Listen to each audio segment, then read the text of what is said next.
फैलिएका मेची महाकाली सयौं थुङ्गा फुलका हामी एउटै माला नेपाली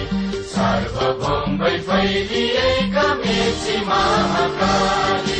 प्रकृतिका कोटि कोटि सम्पदाको आचरा वीरहरूका रगतले स्वतन्त्र अचला ज्ञान भूमि शान्ति भूमि तराई पहाड हिमाल अखण्ड यो प्यारो हाम्रो मातृभूमि नेपाल बहु जाति भाषा धर्म संस्कृति छ विशाल अग्रगामी